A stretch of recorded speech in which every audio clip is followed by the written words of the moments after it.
नमस्कार। Bed time stories Babita Tripathi के किस्सा घर में आपका स्वागत है। बजी डुगडुगी खुला पिटारा, कहानियों का नया खजाना। अपनी कहानियों के पिटारे से मैं आज एक फिर से नई कहानी लेकर आपके सामने हाजिर हूँ। मेरे प्यारे बच्चों और दोस्तों, इसके पहले मैं आपको राजस्थान प्रांत की वीरांगनाओं की वीरता, शौर्य और साहस की कहानियाँ सुना रही थी। तो चलिए आज की कहानी का टेस्ट थोड़ा सा और चेंज कर देते हैं और एक नए स्वाद की कहानी लेकर आपके सामने हाजिर होते हैं। लेकिन मेरे प्यारे बच्चों, श्रोताओं और दोस्तों, कहानी सुनने के पहले मेरे इस चैनल को आप लाइक, सब्सक्राइब और शेयर करना ना भूलिएगा और हाँ, बेल आइकन को भी ज़रूर दबा दीजिएगा। तो चलते हैं सीधे कहानी पर। कहानी का नाम है सुंदर हाथ।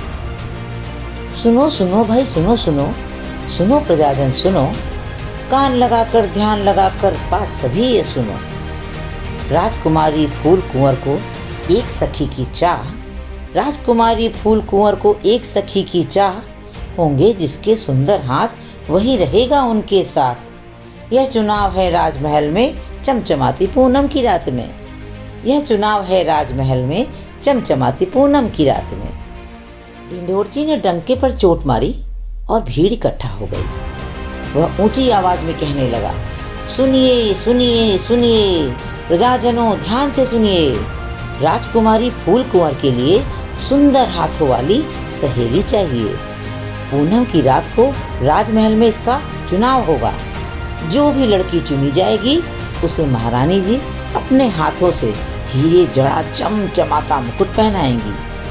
उसी समय से वह राजकुमारी की सहेली बन जाएगी। राजसी कपड़े, रहने को महल में जगह और बहुत ढेर सारा पुरस्कार मिलेगा। जिसने भी घोषणा सुनी बड़े आश्चर्य में पड़ गया। लड़कियां आपस में कानाफूसी करने लगी।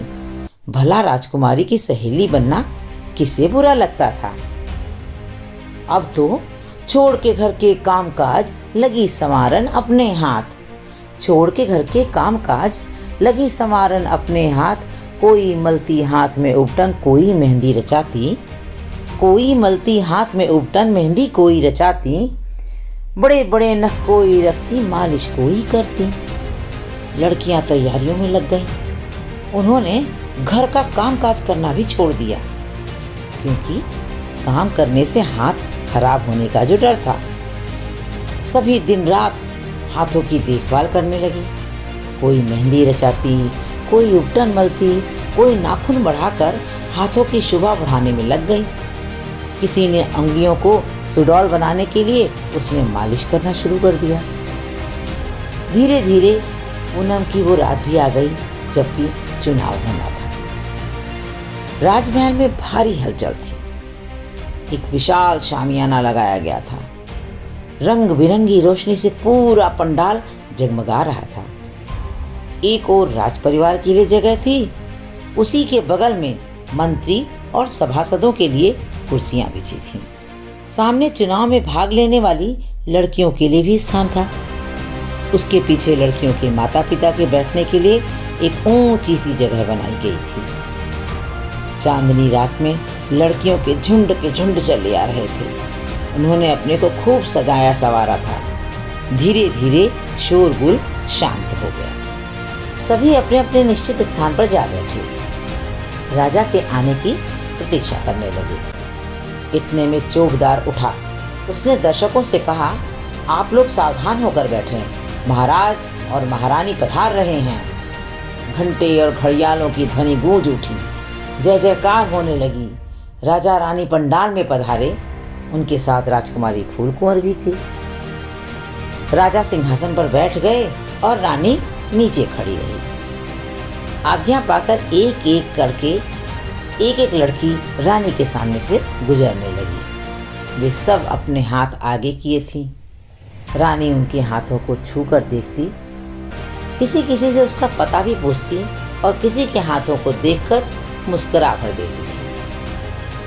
आधी से अधिक लड़कियां रानी की आगे से गुजर गईं, मगर रानी ने कुछ कहा ही नहीं। देखने वाले दम साधे चुपचाप बैठे थे।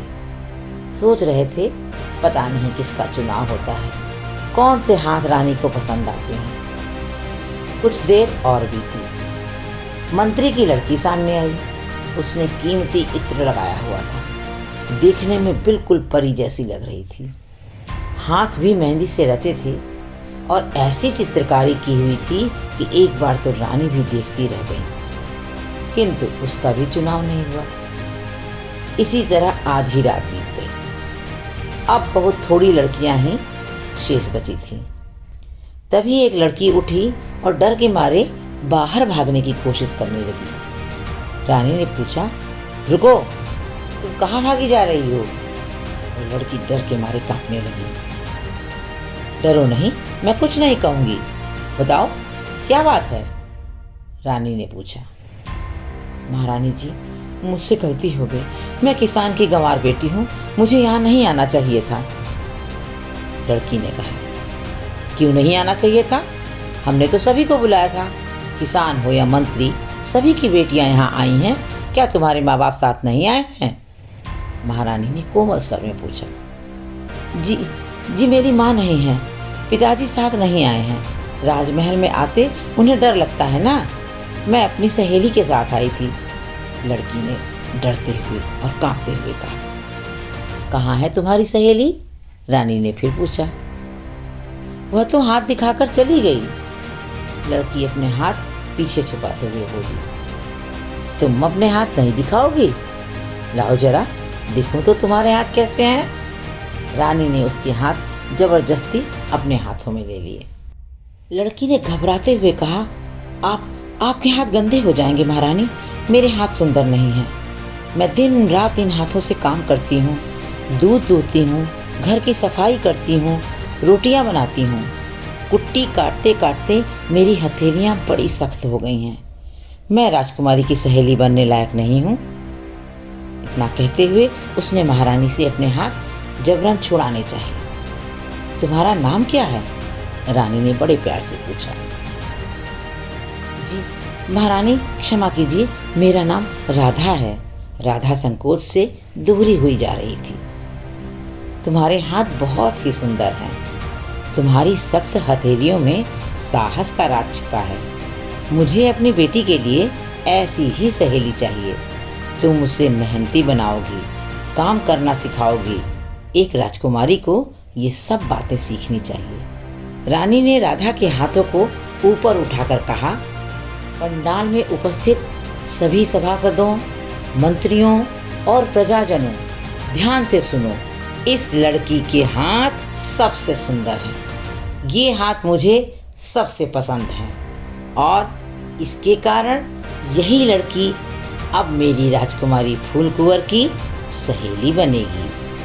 रानी की बात पूरी होते ही शहनाइयाँ बजने लगी। रानी ने राधा को एक सुंदर सा मुकुट पहना दिया। राजकुमारी ने आगे बढ़ उसे गले से लगा लिया।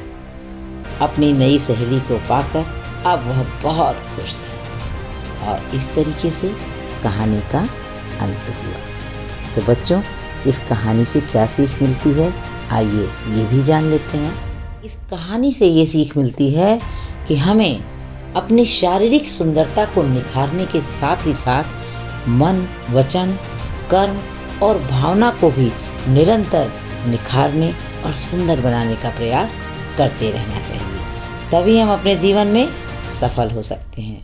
बच्चों, उम्मीद करती हूँ मेरी इन प्रेरणादायक कहानियों से निश्चय ही आप कुछ न कुछ तो जरूर सीखते होंगे और ध्यान लगाकर अगर आप सुनेंगे तो आपको ये जरूर प्रेरणा देगी। मेरा यही प्रयास रहता है कि मैं अपनी हर कहानी से आपको कोई अच्छा सबक दे सकूं। तो आगे आप किस तरह की कहानियाँ सुनना चाहते हैं वो मुझे कमेंट बॉक्स में लिखकर ज़रूर बताइएगा। और हाँ, एक बार फिर से याद दिलाऊंगी कि मेरे इस चैनल को आप लाइक, सब्सक्राइब और शेयर करना ना भूलिएगा, ताकि जब भी मैं कहानियाँ अपलोड करूँ आप तक उनकी नोटिफिकेशंस पहुँच जाएं। धन्यवाद। मिलती हूँ अगली और अच्छी कहानी के साथ।